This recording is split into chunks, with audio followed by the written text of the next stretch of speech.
Mes paroles valent cher. Salut à tous. J'espère que vous allez bien. Le chairman pour vous servir. Les Guesnay m'appellent le chair. Les Fimbi 500, mais les deux sont corrects. Anyway, Sarcel représentant, Sect Abdoulaye évidemment. Bienvenue sur We Hustle. C'est toujours ton émission qui rassemble et motive. Au fil des émissions, nous recevrons différentes personnalités qui viendront s'asseoir à ma table, nous parler de leurs échecs, mais surtout de leurs réussites. Alors, Igo, take a seat, non? Boule maçonnale. Leggy, we gotta motivate, educate. So, PDG, let's get it! We hustle, baby.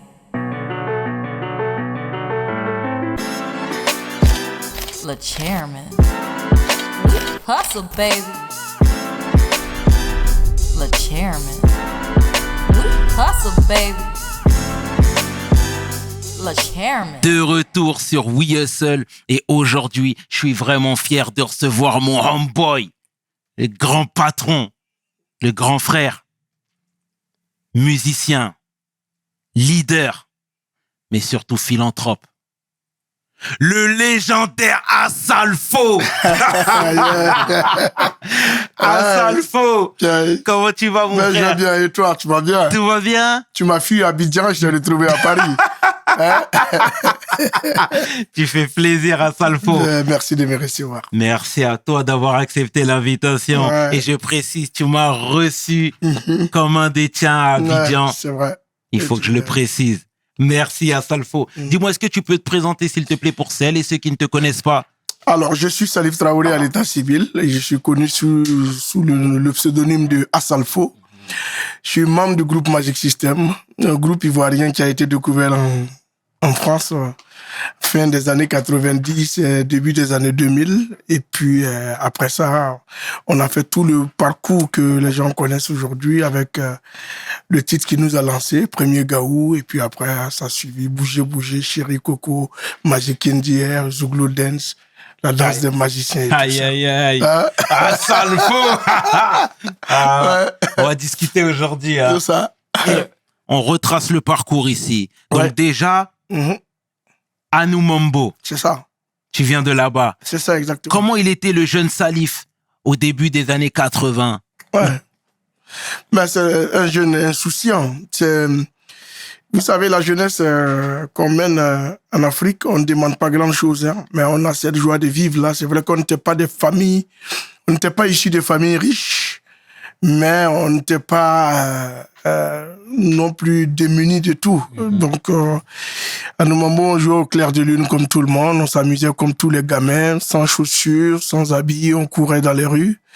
Et puis, ça nous a forgé, ça nous a donné des valeurs, voilà, parce que les vraies valeurs, c'est dans ce genre d'environnement-là qu'on les acquiert, et puis après, on essaie de les utiliser au fil du temps, et Anoumambo était pour nous une école, c'était notre première université, c'était notre première grande école, voilà. Magnifique. Ouais. Mais Anoumambo, c'est un village Djoula?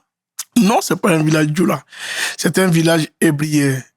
Mais comme nous y sommes tous nés, tous les membres du groupe Magic System sont nés à Anoumambo, donc c'est notre village natal. Voilà.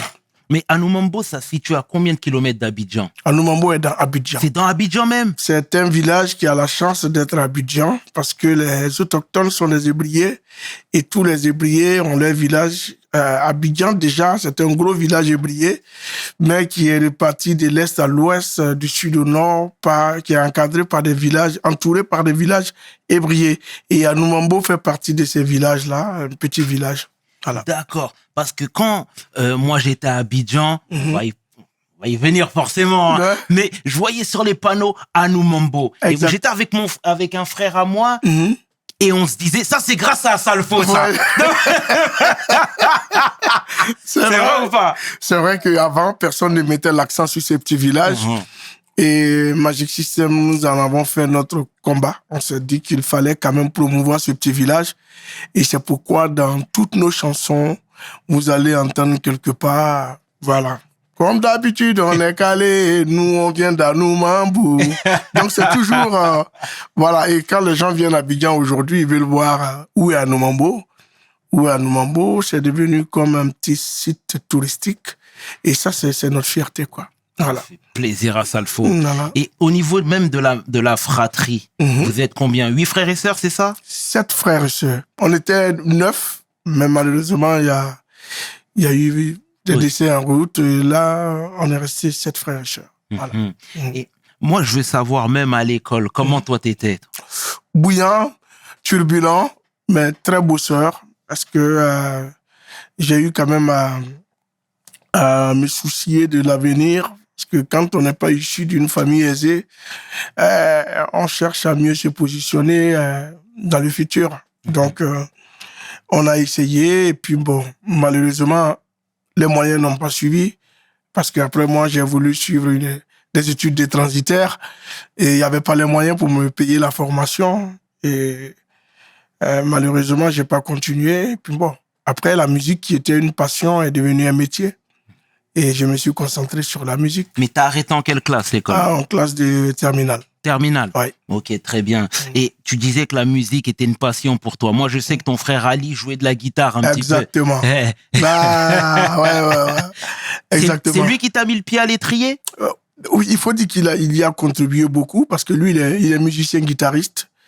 Et chaque fois que j'étais, en plus, je dormais avec lui et chaque fois que je le trouvais en train de gratter sa guitare, j'avais envie de placer quelque chose quand même. Donc, mes premières compositions, c'était avec lui. Et puis, après, j'ai pris goût. Il faut dire qu'à la base, c'est le reggae que je voulais faire parce qu'il y avait des messages. Ouais. C'était important de pouvoir véhiculer des messages importants, des messages universels. Et ben voilà. Donc, c'était le reggae. Et puis, bon, dans les lycées, on faisait le woyo. Le woyo, tout le monde sait que le woyo, c'est, en langue bambara, c'est le bruit. Donc, on faisait du bruit, comme on le dit. Et puis, c'est au fil du temps que ce woyo est devenu zouglou, un mouvement. Et le zouglou est ce qu'est le reggae en Jamaïque, ce qu'est le rap en France ou aux États-Unis, le rail au Maroc ou en Algérie. Voilà. Donc, pour nous, c'était aussi un bon canal pour faire passer les messages. Mais le zouglou, du coup, c'était une musique populaire de Djoula ou pas que? Non. Ben, c'est ce qui fait la force. Ce qui a fait la force du zouglou qui est venu en 1990, c'est que le zouglou n'appartenait à aucune région de la Côte d'Ivoire. Okay. Le zouglou n'appartenait à aucune ethnie. Et le zouglou pouvait être chanté dans toutes les langues. Donc, on pouvait chanter en baoulé, en gouro, en djoula, en bété, en tagbana. On pouvait chanter dans toutes les langues. Donc, c'était devenu une identité musicale qui n'appartenait à aucune région. Donc, tout le monde pouvait se l'approprier. Et c'est ce qui a fait la force du zouglou, parce que c'était une musique fédératrice qui réunissait tout le monde. On pouvait chanter en djoula et danser en bété. Voilà. D'accord. Voilà. Et tu sais, tu disais que l'école t'a été contraint d'abandonner. Absolument. Ouais. À côté de ça, tu travaillais? Parce que la musique, dans un premier temps, même si tu voulais en faire ton métier, c'est difficile de se projeter. Oui, c'est vrai. Mais c'est pas... Au fait, vous savez, quand on dit travailler, c'est quelque chose de structuré et tout. Oui. Mais nous, on était dans des petits boulots, nous. Moi, je suis passé par tous les petits boulots. Hein. J'ai pas honte de le dire. J'ai vendu des journaux à la criée. J'ai travaillé dans une boulangerie. J'ai ciré des chaussures. J'ai fait tous les petits boulots qui pouvaient permettre quand même de... C'est comme on appelle... est-ce que je dois dire de la survie? Mais ce qui pouvait me permettre de m'en sortir. Parce que depuis tout jeune, j'ai pas voulu abandonner. J'ai voulu quand même avoir cette autonomie. Après, pour moi, après 18 ans, on ne court plus derrière les parents. On se cherche, comme on le dit à Abidjan. Et moi, j'ai fait tous les petits métiers qui pouvaient me permettre de m'en sortir. Et la musique est vraiment venue après, parce que c'est une passion qui est devenue un métier, mais avant, on avait des petits boulots qu'on faisait. Voilà. Sans bonne rémunération. Voilà. Et ça fait plaisir d'entendre ça, parce qu'on a besoin aussi de connaître l'historique. C'est ça. Mais aujourd'hui, moi, notre histoire, personne, on ne va pas trafiquer notre histoire, parce que quand on raconte notre histoire, c'est pour servir d'exemple à cette nouvelle génération qui est là pour dire que rien ne s'obtient facilement. Mais aussi, dans la vie, quand on avance avec des valeurs. Oui. Et nous, ces valeurs-là nous ont aidés. Les valeurs de résilience, de persévérance, de détermination. Parce que pour moi, si il y a une grosse nuance entre ce qu'on appelle aujourd'hui la persévérance et la résilience. La persévérance, c'est savoir attendre et en ayant foi à ce qu'on fait. Mais la résilience, c'est souvent de se croire à terre et de pouvoir se relever et continuer. On était dans ça. Et ces valeurs-là, quand on vient dans des quartiers où quand on mangeait une seule fois dans la journée, on avait déjà tout gagné. Parce que eux, on n'avait pas les 3 repas par jour, hein, tu vois. Et donc, c'était difficile, mais on s'est dit, il fallait quand même le faire. C'est pourquoi, aujourd'hui, avec le succès des Magic System, on n'hésite pas à regarder dans le rétroviseur pour voir, parce qu'il y a des gens comme nous qui sont encore dans les quartiers, qui se cherchent, qui ont besoin de repères. Et nous, on s'est dit, nous, on a connu cette souffrance-là. Aujourd'hui, on ne peut pas être à ce niveau-là, être des privilégiés, et puis ne pas avoir une pensée pour ces gens-là. Et c'est pourquoi, personne ne le savait, Magic System ici, pour les Français ou pour ceux qui vivent en France, c'est le groupe qui fait danser tout le monde, qui fait tout. Mais personne ne savait que Magic System, avec ses droits d'auteur, construisait des écoles pour des enfants en Afrique. Donc ça, c'était important pour nous de le faire. Et aujourd'hui, je crois que j'ai envie de dire qu'après le gouvernement ivoirien, s'il y a une structure qui construit des écoles, je dirais c'est nous, parce que il y a plus de 10 écoles Magic System en Côte d'Ivoire qui permettent à près de 2500 à 3000 enfants d'aller à l'école dans des conditions confortables, sans payer un seul rond. Et c'est partout, dans toute la Côte d'Ivoire, au nord, au sud, à l'ouest, à l'est, au centre, on a mis des écoles partout. Et ça continue. Et moi, je dis ça, c'est des générosités qu'on fait avec fierté. Souvent, les cadeaux, les emballages des cadeaux, si on ne met pas de prix dessus, c'est parce que on veut que la personne sache que c'est avec le cœur et que le montant n'a pas d'importance. Voilà. Merci Assalfo. Il faut le dire. Vous faites énormément. Ça, c'est une vérité absolue. Et tu sais, même par rapport à Magic System, les 4 membres du groupe venaient d'Anoumambo. Exact. Moi, je veux savoir, tu sais, parce que tu es le leader et parfois, parfois, moi, c'est ce que j'aime dire, c'est que le statut de leader, soit il se prend, ou soit on lui donne le maillot numéro 10. C'est ça, exactement. Toi, c'était quoi la configuration? C'est les autres qui ont dit, nous, on est derrière toi, t'es devant, ou c'est toi qui instinctivement est parti devant? Non, mais au fait, vous commencez quelque chose ensemble sans savoir forcément ce que cette chose va devenir. Puisque quand on se connaissait, on était tout jeune, on ne pensait pas être des artistes internationaux après. Mais il y avait déjà ces petits prérequis-là. Et puis j'ai la chance d'être quand même le grand frère du groupe. En termes d'âge, je venais en tant que l'aîné. Donc avec ce qu'on faisait, avec tout ce qui pouvait se mettre en place, on trouvait que je prenais beaucoup des initiatives et les autres ont jugé que je pouvais porter ce groupe-là. Donc c'était d'un commun accord. C'était d'un commun accord. Et puis c'est pas à 4. Hein. Magic System, au départ, on était près d'une 30aine de personnes. C'est pas à 4. Magic System, c'est près de 30 personnes. Et c'est depuis là que j'étais là. J'étais déjà le grand frère qu'on avait mis devant pour coordonner les choses. Après, à 30, on n'avait pas pensé à une carrière musicale, puisque j'ai bien dit qu'on faisait le woyo. Le woyo, c'est du bruit pour s'amuser. Hein. Personne ne savait que ça, c'est ce qui allait être notre avenir. Et donc, il y avait des étudiants qui ont continué les études. Il y a d'autres qui ont préféré aller dans leur métier. Et tout le monde est parti jusqu'à ce que nous restions 8 personnes. Et à 8, à l'époque, aucun producteur ne va accepter de produire un groupe de 8 personnes parce que les taxis en Côte d'Ivoire, ça prend que 4 personnes. Donc, aucun producteur n'allait accepter de produire un groupe où il serait contraint de payer 2 taxis pour chaque émission et tout. Donc, il fallait scinder le groupe en 2. Et c'est comme ça qu'on a fait les magiciens à part et les marabouts à part. Les magiciens, c'est Magic System. Et les marabouts, c'est le groupe, les marabouts qui sont restés à Abidjan. Et bon, la chance a plus souri de notre côté. à la sortie du premier Gaou. Et puis, on arrive en France début 2000 et l'aventure ne s'est plus arrêtée. Mais c'est très bien, merci, patron. Assalfo, Ouais. moi, je t'ai découvert, comme beaucoup de gens, au début des années 2000, C'est ça, avec Premier Gaou. c'est ça. Mais moi, j'ai pas découvert comment dire, la seconde version. Moi, c'était la version brute, parce que à l'époque, Exactement. mais comment dire, les grands frères, etc., ils allaient à Château-Rouge acheter des cassettes. C'est ça. Tu vois ce que je veux dire? C'est Donc, ça. il y avait la version vraiment, ici on dit street, de Ouais. la rue. C'est ça. Avec Donc, un clip qui a été tourné à avec un- 300 €. C'est ça. Ah, ça, le gros. Ouais. Et moi, je veux savoir déjà, je veux que tu me parles de cette étape de ta vie où Ouais. finalement les magiciens ne pouvaient plus se cacher. Ouais. Mais, au fait, il faut que les gens sachent aussi que il y a eu des obstacles, il y a eu des péripéties.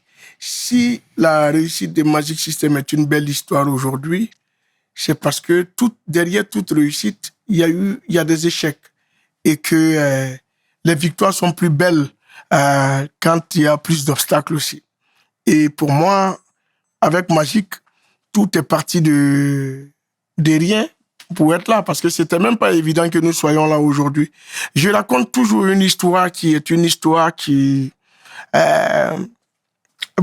met beaucoup de personnes dans des émotions, mais c'était pas gagné d'avance, parce que même pour aller en studio, on n'avait même pas le transport. Si je vous raconte l'histoire du premier Gaou, c'est grave, puisqu'on fait un album qui connaît pas de succès, puisque le premier album de Magic System, c'est pas Premier Gaou, c'était Papitou.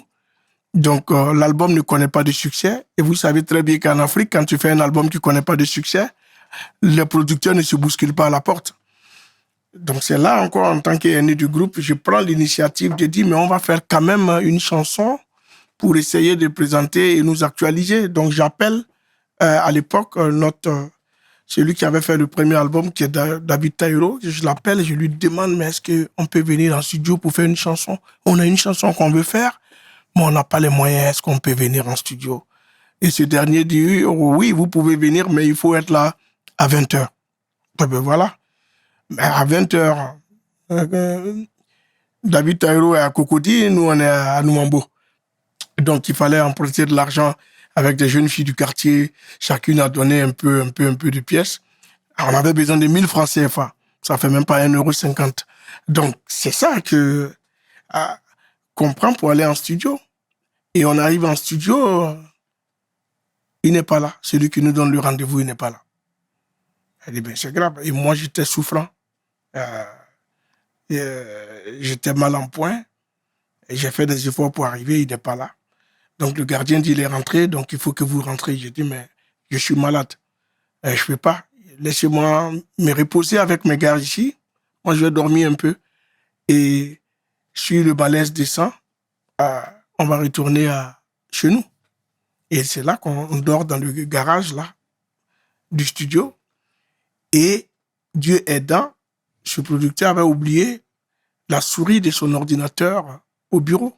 Il revenait chercher. Et c'est là qu'il nous trouve là. Il ouvre le portail, il nous trouve. Il dit, mais c'est quoi ça? Il dit, ben, tu nous avais donné un rendez-vous, on est venu. Bon, on est arrivé, on dit, tu n'es pas là. Il dit, mais lui, il avait oublié quelque chose. Il dit, bon, on va descendre, on va faire quelque chose rapidement. Quand vous aurez le temps, vous allez revenir pour qu'on retravaille bien votre album, votre chanson. Donc, on descend. Et c'est cette nuit-là que je fais Premier Gaou. On l'a plus jamais retravaillé. Et il a fait le tour du monde. Donc, c'est le destin d'une chanson. La foi qu'on avait en cette chanson, la résilience qu'on avait, toutes ces valeurs-là nous ont permis, cette nuit-là, d'y aller. Et on ne savait même pas que cette nuit-là, on allait écrire l'une des chansons les plus populaires au monde. Mais on l'a faite. Parce que après, on n'a plus retouché cette chanson-là. La version que vous écoutez aujourd'hui est la version qu'on a travaillée cette nuit où on est arrivé, où on n'avait pas de transport, où on a dormi dans le garage, où il n'y avait même pas de transport pour retourner chez nous. C'est cette chanson-là qui est sortie. Donc, il y avait un destin qui était là, et c'est des valeurs qui nous ont amenés à aller faire cette chanson. On a cru. Déjà, merci à Salfo. Ouais. Et comment le public a accueilli ce hit? Ben, Et là, je te parle des Ivoiriens dans un premier temps. ouais. Mais les Ivoiriens, vous savez, les gens ils ne connaissaient pas Premier Gaou. Hein.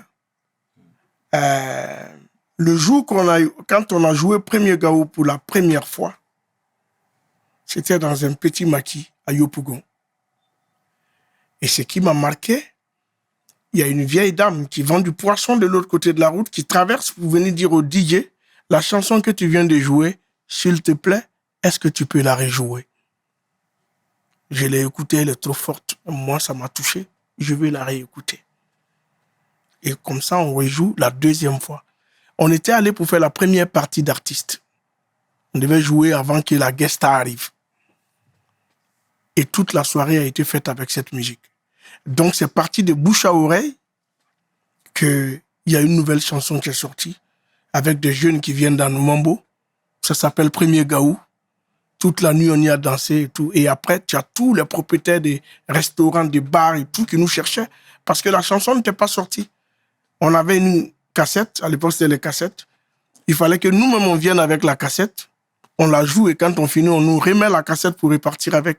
Donc, donc le maquis qui avait cette cassette, mais drainait du monde. Il suffisait de dire, Magic System va venir ce soir ici. Tout le monde venait.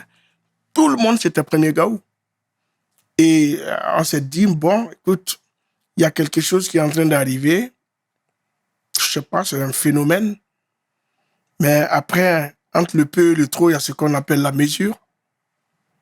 On va commencer déjà à retravailler nos valeurs. Les valeurs morales, on ne peut pas les changer. Parce que ce genre de succès, quand ça arrive, quand vous partez de zéro, de là où nous sommes partis, j'ai expliqué que vous arrivez à un certain niveau, si vous ne faites pas attention, vous allez perdre la tête. Et les valeurs d'humilité, si vous les perdez, c'est fini. Vous n'avez plus les pieds sur terre. Donc, j'ai dit à mes gars, nos valeurs morales, les valeurs qu'on a eues à Numambo, ce sont ces valeurs-là qui doivent rester pour que nous continuions notre chemin. Mais là, on n'avait même pas encore la carrière internationale. Et après, tu arrives ici. Un an après, tu fais un Zénith. Après, tu fais un Olympia. Après, tu es dans toutes les radios, jamais vu. Tu es dans toutes les radios françaises. Tous les médias vous sollicitent. Vous êtes un peu partout. À l'époque, l'émission qui était la plus regardée en France, c'était la Star Academy. Ouais. Vous faites la demi-finale de la Star Academy avec Nolwenn, Houssine et tout ça. Et tu te dis, ouais, tiens, c'est quand même un peu plus rapide que ce qui était prévu. On s'est dit, le succès arrivait plus vite qu'on l'avait espéré parce qu'on a cru que ça allait mettre du temps. Et dès 2001-2002, Magic System, c'était déjà un phénomène en France, mais on a gardé les mêmes valeurs. Et c'est d'ailleurs, ce sont ces valeurs-là qui nous ont servi pour que nous restions près de 30 ans ensemble, sans séparation. Ce sont les mêmes membres du groupe, parce que l'argent et le succès sont les deux bases souvent de la séparation d'un groupe. Et nous, le succès, on l'a connu. On est parti des quartiers pauvres, des faubourgs abidjanais pour les palais parisiens. On est parti des petits taxis de quartier pour des business class sur Air France, sur des avions et tout. Mais la seule chose qui n'a pas changé, c'est la valeur morale. Et elle est restée là jusqu'aujourd'hui. Les valeurs de fraternité, nous les avons cultivées. Et je mets au défi tout groupe de 4 personnes qui peut partir de rien à avoir tout ce qu'on a eu comme succès financier, succès médiatique, succès en image et ne pas se séparer. Mais bon, c'est pourquoi j'ai dit à Numambo a été une école qui nous a permis d'acquérir pas mal de choses. Et Dieu merci, aujourd'hui, on est encore ensemble et j'espère que ça va être pour toujours. Dieu merci. Voilà. En tout cas, vraiment, frérot, ça fait du bien. Et en plus, moi, je peux témoigner de ça parce que là-bas, je t'ai vu avec Manager. Ah ouais. Ouais, exactement. Vous C'est étiez ça. comme ça. Vous C'est étiez ça. comme ça. Exactement. C'est beau à Salfo ce que tu dis. Et tu sais, tout à l'heure, quand je te disais la première version du clip, Premier Gaou, mais il y avait la deuxième. Oui. Moi, et arrête-moi si je me trompe, c'est Marc Lavoine qui a produit le clip? Non, Pas du tout. Pas du tout. D'accord. Ouais. Mais en tout cas, c'était des bruits qui couraient ici. Ouais, non. C'est pas Marc Lavoine, c'était Next Music à l'époque. Et c'est d'ailleurs notre première histoire avec Booba et Sayan Soupakrou, ça commence là. Puisqu'on arrive en France, personne ne nous connaît et tout. Et on nous dit, le clip qu'on a fait à Abidjan ne peut pas rentrer dans un média ici. Pourquoi? Ben oui, j'ai dit qu'il a été financé à 300 €, donc il faut imaginer la qualité du clip. Voilà. Donc ça pouvait pas, il fallait reprendre le clip. Et là, on reprend le clip et tu as Booba qui accepte de jouer dans le clip. Ouais. Tu as Sayan Soupakrou. Et quand je vous parle des années 2000, vous savez ce qui était quand même Booba et Sayan, c'était déjà de gros calibre. Et accepter de venir figurer dans un clip d'un groupe africain qui venait d'arriver de nulle part, c'était déjà un coup de pouce pour nous. Et bon, à l'époque, on avait notre ami aussi, Olivier Capot, qui jouait à Auxerre, Ouais. qui vient. Donc, on avait nos people quand même dans nos clips. Et puis, bon, comme c'est une musique qui devait toucher tout le monde, on a mis tout le monde dans le clip. Hein. On a mis des Africains, des Rebeux, des Chinois, tout le monde. Et parce que c'était une musique fédératrice, et voilà. Donc, ça donnait même. Je sais pourquoi tu mets l'accent sur le premier clip, parce que c'est ce qui nous identifie, nous. Ouais, c'est vrai. L'autre clip était beaucoup commercial, mais le premier, si pour ceux qui regardent le podcast aujourd'hui, ils peuvent repartir sur le premier clip de Magic System. Ils verront que dedans, on n'est pas des acteurs. C'est vraiment ce que nous ressentions qui a mis à travers ce clip. La voiture que je poursuis, la chaussure qui part en l'air et tout ça. Rien, c'est pas un scénario. On l'a fait avec le cœur. Et aujourd'hui, quand je regarde ça avec mes enfants, ça me fait plaisir. Ah, ça le faut. Et tu sais, voilà, là, c'était, si tu veux, la première pierre, j'ai envie de te dire, un premier gaou, etc. Mais après, c'était hit sur hit. Il y avait Poisson d'Afrique. Moi, j'aime beaucoup les magiciens. Hein. Ben oui, ça fait plaisir, ça. Ça fait plaisir. Et voilà, hit sur hit. Donc, forcément, tout à l'heure, tu disais que tu étais un modeste citoyen d'Anoumambo. Ouais. Là, ta vie a littéralement changé parce que il y a eu des revenus conséquents. Ouais. Moi, je veux savoir comment toi t'as fait parce que et c'est très bien même t'as des valeurs morales, t'as des valeurs religieuses, de fraternité qui font que t'as toujours eu les pieds sur terre. C'est ça, exactement. Mais avoir tout cet argent, de passer de rien à tout en presque une fraction de seconde, ça peut aussi faire vriller. Oui. Il y a aussi peut-être l'aspect familial qui peut être compliqué aussi par moment. Oui. Ben en Afrique, vous savez, on dit que quand vous allez à la chasse et que vous tuez un éléphant, c'est pour tout le village. Mais quand l'éléphant vous tue, c'est le deuil de votre famille seule. Et pour moi, on vient des quartiers pauvres. J'ai dit aux gars, cette fois-ci, on parle en euros. On n'est plus dans des devises de CFA et tout. Ça perd la tête. Mais quand on a la lucidité, on prend du recul et on se dit, il y a des choses qu'il faut faire. Parce que dans nos chansons, nous-mêmes, nous donnons des conseils aux gens et tout. Donc, tout de suite, il fallait investir dans des choses parce que le métier d'artiste, c'est un métier qui a des bas et des hauts. Ouais. Il y a des saisons hautes et il y a des saisons basses. Et donc, il fallait préparer le jour où ça n'allait pas. Bon, Dieu a permis que quand même on soit dans une longévité. C'est quand même 30 ans de succès. Et on a essayé d'investir dans ce qui pouvait être dans la pérennité. Donc, pour nous, l'immobilier était important. C'est vrai qu'on a commencé avec le transport. Et puis, on est rentré dans l'immobilier. Avoir un abri, avoir un toit, c'est déjà la première des choses. Et puis après, j'ai commencé aussi quand même à dire il faut préparer un jour son retour à Abidjan. J'apprends, je vais dans des festivals, j'apprends, je regarde comment le monde du showbiz fonctionne ici. Ouais. Parce qu'après, il faut essayer de partager cette expérience avec son pays.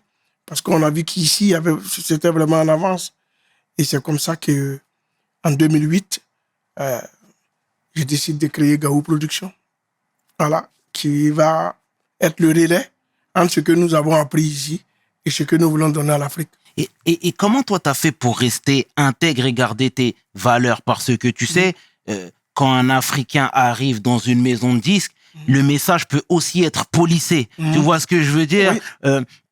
Là, toi, quand tu chantes, il y a beaucoup d'argot, il y a beaucoup de trucs, et c'est ce qui fait ta force. Tu sais, petite anecdote, moi, en 2003, j'étais au ski, et il y avait des jeunes que je ne connaissais pas. Moi-même, j'étais jeune à l'époque, ou du moins plus jeune qu'aujourd'hui. Ouais. Et il y avait des jeunes Ouais.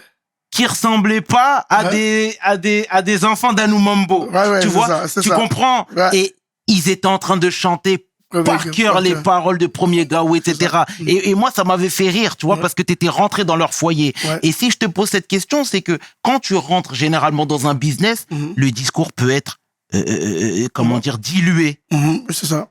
Oui, oui, parce que quand tu rentres dans une major, les majors essayent toujours de réadapter notre musique aux attentes. C'est vrai que quand tu arrives dans un environnement, tu essaies de t'adapter à cet environnement. Mais c'est pas pour autant que tu dois tourner complètement le dos à ce que tu faisais. Exact. Donc, on a su équilibrer entre ce qu'on pouvait faire ici et ce qu'on pouvait faire en Afrique. Parce que une chose est sûre, c'est qu'on avait deux oreilles qui nous écoutaient. Il y avait l'oreille occidentale avec le rythme en France et tout. Et puis, il y avait l'oreille au niveau de l'Afrique aussi, qui était plutôt portée sur les messages que nous mettions dans nos chansons. Donc, par le moment, on pouvait faire bouger ici pour faire danser tout le monde. Mais quand on arrivait en Afrique, on allait chanter, par exemple, Aventurier, on allait chanter peut-être Sagacité, on allait chanter pas mal de choses qui pouvaient être des messages importants pour les jeunes Africains. Donc, on avait deux publics. On avait un public ici qui voyait un Magic System qui vient pour mettre l'ambiance, pour faire le show. Et on avait un public qui est Magic System, des grands frères qui donnent des conseils à travers leurs chansons. C'est une jeunesse qui nous écoutait beaucoup. Et donc, on a dit à la maison de disques, voilà, on est obligé de faire avec. On ne peut pas nous transformer entièrement à faire ce qui va marcher. C'est vrai que la musique, elle peut être commerciale, mais aussi, il y a ces valeurs-là. Et nous, on est attachés à nos racines. Voilà, notre embryon, nous avons laissé nos embryons au niveau d'Abidjan, et il faut qu'on reste attaché à nos racines. Et ces embryons-là, il faut les retrouver pour pouvoir rester fidèle à nos sources. Donc, l'intégrité était là, quoi. Et tu sais, il y a un adage qui dit que la puissance ne respecte que la puissance. C'est ça. Tu confirmes ça? Je suis entièrement d'accord avec ça. Si tu ne peux pas convaincre les gens, avec ta vision, si tu ne peux pas arriver à imposer tes valeurs aux autres, mais il n'y a pas de raison de vouloir faire des trucs. Tu vas être prostitué à tout moment. Parce que c'est un peu ça. Tu as ta vision, tu dis, je respecte ta vision, mais s'il te plaît, respecte la mienne. On est dans un dialogue, on n'est pas dans un monologue. Et puis, dans la coopération, comme on le dit, quand une coopération est bilatérale, on s'entend mieux. Mais quand elle est unilatérale, l'autre finit par être frustré. Et nous, on a compris ça. C'est d'ailleurs pour ça qu'on a fait plus de 20 ans en major. C'est pas évident. Les majors, on vous prend, après, quand ça marche plus, on vous lâche. Mais nous, c'est nous-mêmes qui avons demandé à notre major de nous laisser partir. Parce qu'à un moment donné, on ne peut pas se dire qu'on a envie d'évoluer et puis on ne peut pas être autonome. Donc, on peut se produire. Nos moyens aujourd'hui nous permettent de nous produire. Donc, laissez-nous aller et nous produire, être nos propres producteurs. Voilà. Il y avait une vision du business qui était déjà très établie. Exactement, il fallait. Il le fallait. Mais parallèlement à tout ça, tu sais, le point culminant de ta carrière, c'est le social. Tu sais, il y a le FEMUA que t'organises avec tes frères aussi. Oui. Est-ce que tu peux déjà nous dire ce que c'est? Parce que tu sais, pour finir ma question à rallonge, c'est que nous, on a reçu Soprano, on a reçu Black M, et ils te citaient constamment en exemple en disant que la personne qui les avait inspirés, c'était Asalfo. Asalfo. Donc, dis-moi tout, s'il te plaît. Mais, je suis content quand même parce que ce sont des références. Et quand je les invitais au FEMUA, je ne savais pas que le FEMUA allait avoir un effet, un impact. Parce qu'ils sont venus effectivement, c'est pas à leur cachet habituel qu'ils viennent. Hein. Ils sont venus vraiment pour le côté social et ils en ont pris de la graine, si je peux m'exprimer ainsi. Le FEMUA, c'est le festival. D'abord, FEMUA, ça veut dire Festival de musique urbaine d'Anoumambo. Voilà. Mais c'est venu d'un fait. On va dans un festival dans le fin fond de la France et on arrive généralement. Quand vous arrivez, vous êtes artiste, on vous met en VIP, c'est de grosses voitures qui viennent vous chercher. Et nous, on nous met dans une Twingo, quoi, c'est-à-dire avec une nourrice, avec un fauteuil bébé devant et tout. Et moi, je suis tout énervé. Hein. J'ai dit, mais Ah ouais. un peu de respect, on ne peut pas venir chercher des artistes. Mais c'est dans le cœur, je le dis, parce que la pauvre dame, il y a quand même du respect pour elle. Mais après, je vais être curieux de savoir, mais pourquoi c'est elle qui doit venir nous chercher? Et en plus, apparemment, elle doit avoir un bébé et tout ça. Donc, tout gentiment, je dis, madame, excusez-moi, pourquoi c'est vous qui êtes venu nous chercher? Et elle me dit, écoutez, on fait un petit festival dans notre village. Nous, on n'a pas les moyens. Il paraît que le cachet de Magic System a déjà pris tout le budget. Donc, chacun essaie d'apporter sa contribution pour qu'on réduise les poches de dépenses. Donc, je me suis proposé comme chauffeur parce qu'on ne pouvait pas louer une voiture. On pouvait donc, chacun donne ce qu'il peut. Vous allez voir, arriver au village, vous allez voir, la cuisine est faite par les gars du village. Tout est fait. Donc, ça m'a inspiré. J'ai dit, mais écoute, donc, dans un village où tout le monde se donne la main, on peut réaliser des grands événements. Donc, j'ai dit, ben écoute, j'appelle mes 3 gars, j'ai dit, dès qu'on arrive à Noumambo, appelons des gars à Noumambo, chacun va donner le meilleur de lui-même et on va faire la même chose, on va faire ce festival à Noumambo. Et on arrive, on fait une première édition. Il n'y a pas de sponsor parce que c'est dans un village quand même, les gros sponsors ne viendront pas. On fait jusqu'à 3 éditions et à la 3e édition, on décide d'offrir une école avec nos droits d'auteur. C'est comme ça que les sponsors ont commencé à croire et à avoir une vision. Parce que pour moi, c'était d'envoyer toutes les grosses sommités de la musique mondiale dans un petit village avec un décor, des Folies Bergères, des Solidays, de tout, dans ce petit village. Et on est arrivé à le faire. Et à Noumambo, devenait le centre musical de l'Afrique pendant un moment. Toute la lumière, toute l'Afrique était braquée parce que toutes les grosses sommités du continent africain venaient jouer dans ce petit village. Et on a maintenu ce festival. Aujourd'hui, nous sommes fiers de dire que nous sommes à la 16e édition de ce festival qui est devenu un événement incontournable pour tous les férus de musique. Donc, le FEMUA est devenu aujourd'hui la Coupe d'Afrique des Nations, en un mot, de la musique, quoi. On s'amuse à le dire souvent, mais c'est réellement vrai parce que c'est une plateforme qui permet à tous les artistes africains de se retrouver chaque année. Et c'est tout à ton honneur, frère. Hein. Ouais. C'est tout à Merci. ton honneur. Et tu sais, déjà, c'est quoi les retours que tu as par rapport à toutes ces actions liées au social là-bas? Moi, je voyais les gens t'appeler Papa Salfo. Tu vois ce que je veux dire? Ouais. Est-ce que déjà, c'est pas un costume qui est trop lourd à porter? C'est lourd. C'est lourd et puis, vous savez, en même temps, plus vous êtes à la lumière, plus vous créez un forum de détracteurs à côté.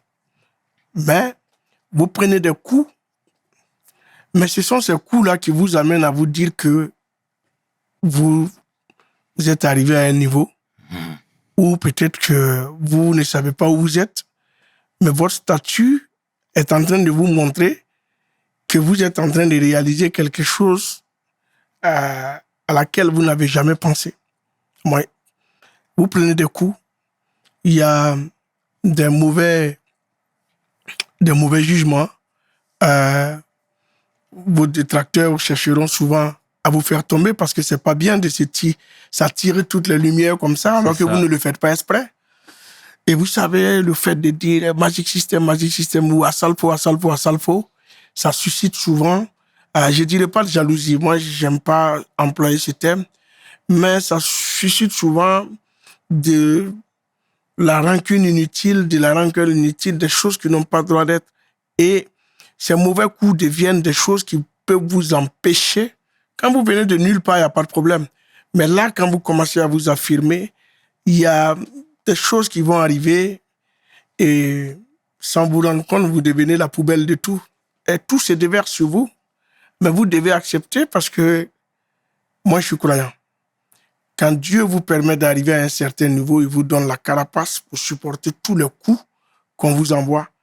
Donc, c'est cette carapace-là. Parce qu'il y a beaucoup qui peuvent nous croiser en route pour dire, mais Asalfo, comment vous faites pour résister à toutes ces méchancetés qui sont dites, à toutes ces choses que les gens peuvent dire de vous et tout? Comment vous faites pour résister? Je dis, moi, je ne sais pas comment je fais. Mais je crois que c'est Dieu qui me donne la sagesse de m'éloigner des émotions pour être focus sur mes objectifs. Et c'est ce qui me fait avancer. Voilà. C'est fort, Asalfo. Et t'as pas peur quand même de la récupération politique? Oui. Ben, la récupération politique, il y en a à tous les niveaux. Mais tant que cette récupération politique peut profiter aux populations, ben, on y va parce que l'objectif, c'est le bien-être des populations. Dans nos manifestations aujourd'hui, quand vous arrivez à une cérémonie d'ouverture du FEMUA, l'année dernière, par exemple, on avait 12 ministres. Et donc, c'est comme le salon de l'agriculture. Ok. Il faut que les autorités partent à ce salon-là pour écouter aussi ce que le peuple attend d'eux. Donc, nous, on crée une plateforme qui amène ces autorités vers les populations pour que ces autorités entendent, parce qu'il y a des gens qui viennent lire des doléances. Voilà ce qu'on veut et tout. Donc aujourd'hui, créer une plateforme où on devient la bouche et l'oreille du peuple pour que les gens entendent, mais je crois que c'est un rôle de courroie de transmission que nous jouons.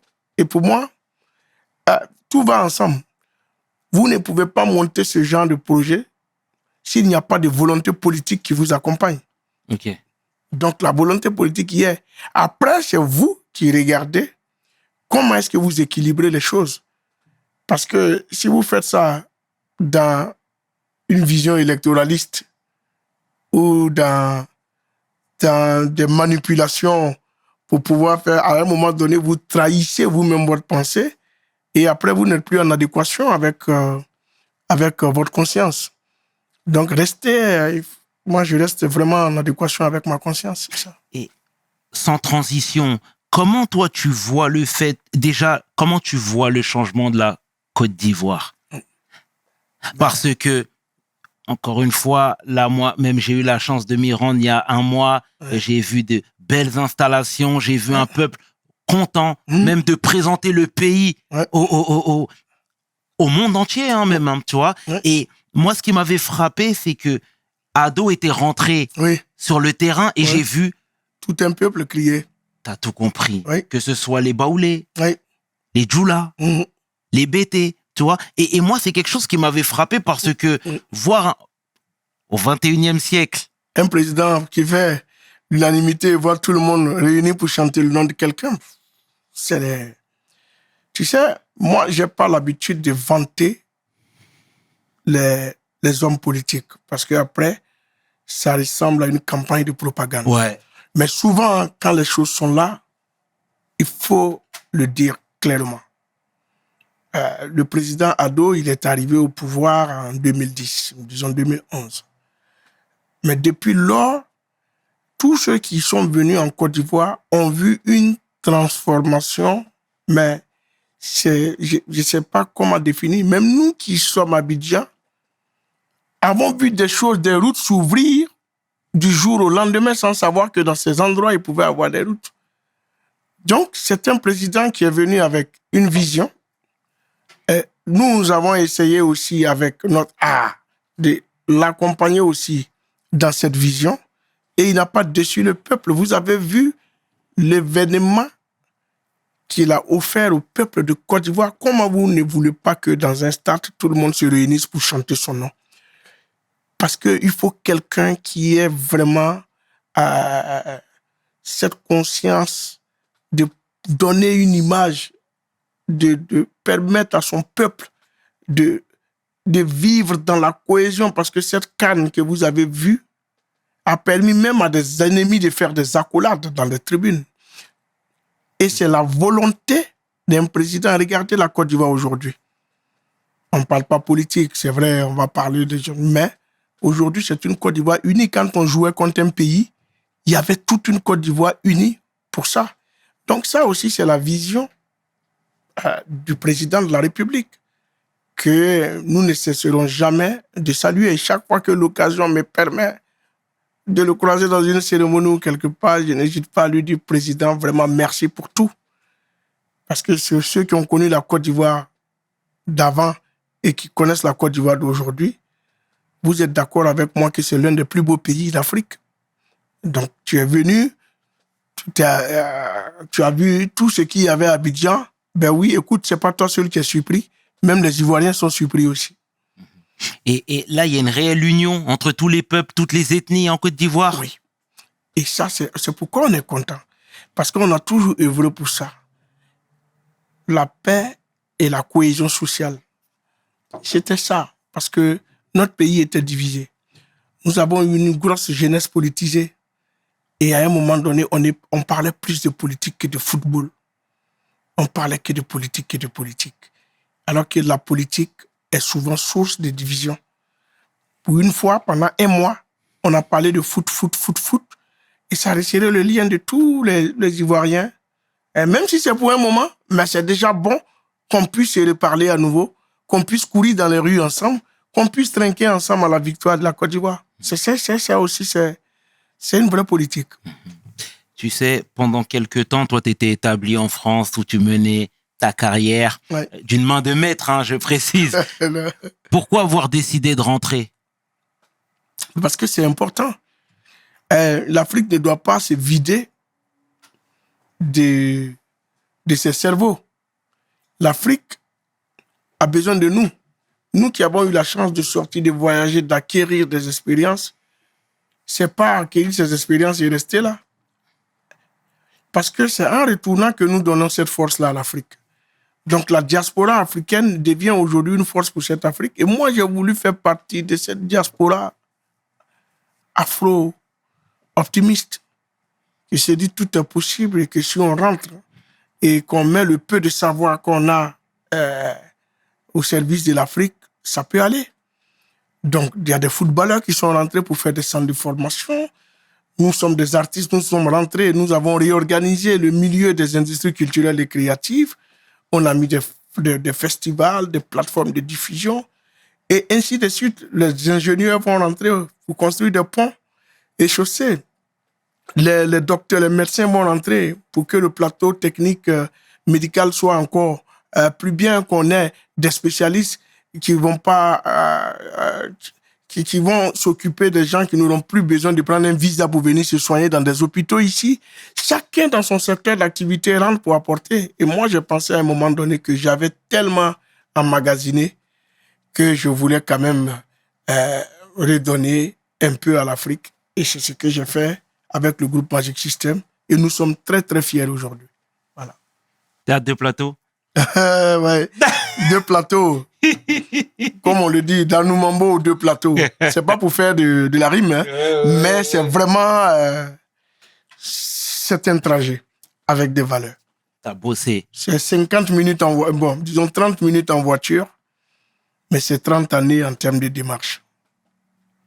Tu mérites tout ce que t'as, ça le faut. Voilà. Et tu sais, moi-même, comme tu sais, je suis parrain d'une association dans le médico-social, la FFBS, qui s'occupe de personnes en situation de handicap. Ouais. Et quand on s'est vu là-bas, on peut le dire ici, on parle de tout. Tu vois ce que je veux dire? On parlait, on était en train de parler de social. Hein, et t'es venu, tu m'as dit, je t'encourage et je vais travailler avec toi. C'est ça. Mais il faut pas aussi que tu oublies l'Afrique. Est-ce que tu sais où je pourrais trouver des chaises roulantes? Ouais, c'est ça. Toi, et en fait, moi, ça m'a marqué parce que toi, avec ton statut et tes relations, tu sais quelle porte frapper. Mais tu m'as demandé quand même. C'est ça. C'est ça parce que à tout niveau, on a besoin de gens à tout niveau pour pouvoir avancer. On a besoin de gens à tout niveau. Moi, tu vis en France, tu peux avoir des entrées, tu peux avoir des choses que peut-être nous, on tournera pour... Il y a des ministres aussi qui nous appellent souvent pour des choses où, avec un coup de fil, ils peuvent régler. Mais c'est comme ça. La vie est faite ainsi.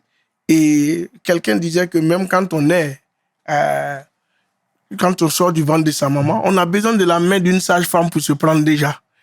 Et quand on meurt aussi, on a besoin de quelqu'un pour vous attraper, pour vous amener à la tombe. Exactement. Donc, la vie est faite de ça, de mains tendues, des gens qui rentrent et qui vous aident. Et moi, toute occasion qui se présente à moi, je n'hésiterai pas à demander. Même des couches de bébés que je peux acheter, je vais les demander. Parce qu'il y a des gens qui en ont besoin. Voilà. Merci pour cette leçon d'humilité à Salfo. Et tu nous fais du bien, ma parole à Salfo. Non, vraiment, vraiment. Et tu sais, toi aujourd'hui, t'es marié, t'as des enfants. Ouais. C'est bien de se marier. C'est bien d'avoir... Le mariage est quelque chose qui nous stabilise. Ça nous met bien. Et si vous remarquez, toutes les grosses stars, tous ceux qui se sont mariés tôt sont ceux qui ont pu organiser leur vie. Parce que quand il y a ce mariage, ça t'amène à dire, tiens, j'ai des responsabilités. Tiens, je ne m'appartiens plus à moi seul. J'ai une femme, j'ai des enfants à la maison. Leur avenir dépend de moi. Donc, ça t'amène consciemment à toi-même rééquilibrer ta position. Et moi, je me suis marié en 2007, quand j'ai compris que ma carrière allait prendre une tournure. Parce que si j'attendais jusqu'en 2020 pour me marier, je ne suis pas sûr que je serais le Salfo que vous interviewez aujourd'hui. En plus, Antou est couru après. Ah ben... Avec ce qu'il y a tout à faire, c'est une leçon. Non, t'as raison à Salfo et merci. Et je te jure que ça nous fait du bien de t'entendre comme ça, Salfo. Ouais. Et tu sais, à l'époque, on voyait des gens, même nous, on a de la famille au Sénégal, hein, entre autres, etc. Et quand les enfants voulaient poursuivre des études, ils venaient en Europe, ils allaient aux États-Unis, ils allaient au Canada. Aujourd'hui, est-ce que la donne a changé? Est-ce que la Côte d'Ivoire, justement, peut rivaliser avec les pays que je viens de te citer? Ben, la Côte d'Ivoire est devenue un centre, c'est devenu un tournant, c'est devenu un hub pour toute cette région de l'Afrique. Aujourd'hui, en termes de maternité mère-enfant, par exemple, je dirais qu'on n'a plus besoin de venir à Necker, ici. Ok. On a un Necker chez nous, à Abidjan, avec l'hôpital mère-enfant, que le gala de la première dame a permis de construire, l'hôpital mère-enfant Dominique Ouattara à Benjerville, qui aujourd'hui, quand vous rentrez, moi je suis allé faire visiter cet hôpital à Michel Drucker, qui disait que cet hôpital n'avait rien à envier à un hôpital en Europe. Donc ça aussi, c'est la révolution de l'Afrique. Sortons de là, allons-y récemment. Quand vous regardez les stades en Côte d'Ivoire pour la Coupe d'Afrique des Nations, même une Coupe du Monde peut se jouer dans ces stades. Donc, c'est des infrastructures que l'Afrique n'avait pas. Aujourd'hui, l'évolution fait que l'Afrique a envie de se mettre au diapason des autres nations. Dans le concert des nations, nous devons tous jouer notre musique. Et l'Afrique va jouer, mais sans les braves vaillants de ses enfants, cette Afrique-là ne peut pas se réveiller. Regardez aujourd'hui cette révolution qui est en train de se faire, la révolution numérique, la révolution électronique. On parle aujourd'hui de ChatGPT. Donc, rien ne va nous dévancer. On va rester en Afrique, mais on est au même niveau d'information que les autres. On a des cerveaux, on a des experts. C'est pourquoi j'encourage toujours le partage d'expériences, la formation continue, parce que c'est dans ça. Nous sommes un continent croissant. Nous avons été longtemps derniers. Aujourd'hui, nous voulons être premiers parce que tout le monde a pris conscience que le continent qui a une marge en termes de développement et de croissance, c'est l'Afrique. Et nous serons là, nous allons jouer notre rôle. L'Afrique doit prendre la tête du peloton parce que nous avons des richesses humaines, des ressources minières, des ressources agricoles qui peuvent permettre à notre Afrique d'évoluer. Et même au niveau des écoles, c'est le même son de cloche? C'est le même son de cloche. C'est au niveau des écoles aujourd'hui, c'est vrai qu'un enfant en Europe ne va pas à l'école dans les mêmes conditions qu'un enfant en Afrique, parce qu'on n'a pas la même cartographie, c'est pas les mêmes moyens et tout. Mais aujourd'hui, Un exemple, la Côte d'Ivoire, l'école est devenue obligatoire en Côte d'Ivoire. Ça, c'est des signes de développement. L'indice de développement d'un pays se trouve dans sa sécurité, sa santé et son éducation. Si tu as un peuple bien éduqué, qui est en bonne santé et qui est dans des conditions de paix, de cohésion, il n'y a pas de raison qu'il n'y ait pas de développement. Totalement. Donc aujourd'hui, l'Afrique est en train de miser dans... C'est pourquoi notre démocratie aussi en Afrique est en train d'évoluer. Vous voyez, on ne donne plus un t-shirt à quelqu'un pour aller voter. Les gens votent maintenant avec leur idéologie, avec un programme bien défini. Et c'est ça l'éveil et le réveil de l'Afrique. Et toi, aujourd'hui, tu es un homme aguerri, un homme accompli. Pourquoi avoir décidé de reprendre tes études? Mais c'est pourquoi la formation continue. Tu as ton portable. Je sais que quand tu vas sortir de l'émission tout à l'heure, tu vas regarder, tu as des applications qu'on te demande de mettre à jour. Absolument. Et ceux qui ont fabriqué ces applications pouvaient les fabriquer et puis dire, bon, c'est fini, tu as payé. Mais non, parce qu'un homme a besoin de se mettre à jour. J'ai jugé à un moment donné que j'avais besoin de repartir à l'école, même si la vie m'avait permis de connaître beaucoup de choses. Il y avait des connaissances académiques qui pouvaient me permettre, dans mon secteur d'activité, de mener à bien mon métier. Aujourd'hui, pour être un entrepreneur culturel, on a besoin de prérequis académiques aussi. On a besoin de choses. Je suis allé à HEC pour aller passer un master, mais un master, c'est spécialisé parce que je voulais apporter une solution à la problématique des droits d'auteur en Afrique. Ok. Donc, je vais soutenir un master, je vais faire une thèse qui va permettre aujourd'hui la récupération automatisée et l'identification des œuvres des artistes pour que les répartitions soient justes. Parce qu'une chose est de recouvrer l'argent des artistes en Afrique, mais généralement, on n'a pas de base de données pour pouvoir les répartir. Donc, il y a une répartition injuste. Et pour moi, je suis allé à l'école, j'ai trouvé cette solution que je suis en train de mettre en place pour toutes les maisons de droits d'auteur en Afrique, pour les OGC, les organismes de gestion collective. Et ça va permettre désormais à l'auteur-compositeur de vivre de ses droits, de mériter ce qu'il a produit. Or, avant, ce n'était pas le cas. Mais c'est dû à quoi? Dû à cette formation continue que je suis allé faire à HEC. On ne reste pas dans la rue pour faire ce genre de choses. On a besoin de se former et je n'ai pas regretté d'aller de retourner à l'école pour avoir ce diplôme. Voilà. Eh bien, ce sera le mot de la fin, Assalfo. Ouais. Assalfo. Oui. Au nom de toute l'équipe de WeHustle, sincèrement, nous te remercions. Merci, Eladj. Pour ta venue. Je te jure, tu nous fais du bien, Assalfo. Mais Eladj, merci beaucoup aussi à vous parce que, au fait, ce que vous faites, c'est... Quand je dis vous, c'est toi et toutes tes équipes parce qu'on se tutoie. Bien sûr. Mais parce que ce que vous faites aujourd'hui participe du développement de l'Afrique. Il y a des années en arrière, on ne pouvait pas s'asseoir pour parler de projets en Afrique et tout ça comme ça, surtout venant de la diaspora. Exact. La diaspora croyait qu'elle était d'ici et qu'elle ne pouvait pas repartir en Afrique et tout. On nous appelait les blédards quand on arrivait ici. Mais aujourd'hui, voir cette diaspora, j'ai vu... cette diaspora, la déferlante de cette diaspora en Côte d'Ivoire pendant la Coupe d'Afrique des Nations, des gens qui s'appropriaient l'Afrique, qui étaient fiers de revenir en Afrique, je me suis dit, tiens, il n'y a pas seulement un changement de paysage ou de vision, mais il y a même un changement de mentalité. Et ça, c'est grâce à des podcasts comme ces podcasts-là, c'est grâce à ces émissions-là qui nous permettent aussi de mettre l'Afrique en lumière et de parler de l'Afrique. Ce soir, on a plus parlé de l'Afrique que de musique. Exactement. C'est ça qui est le plus important. Grand patron, merci à Assalfo, sincèrement. Merci beaucoup.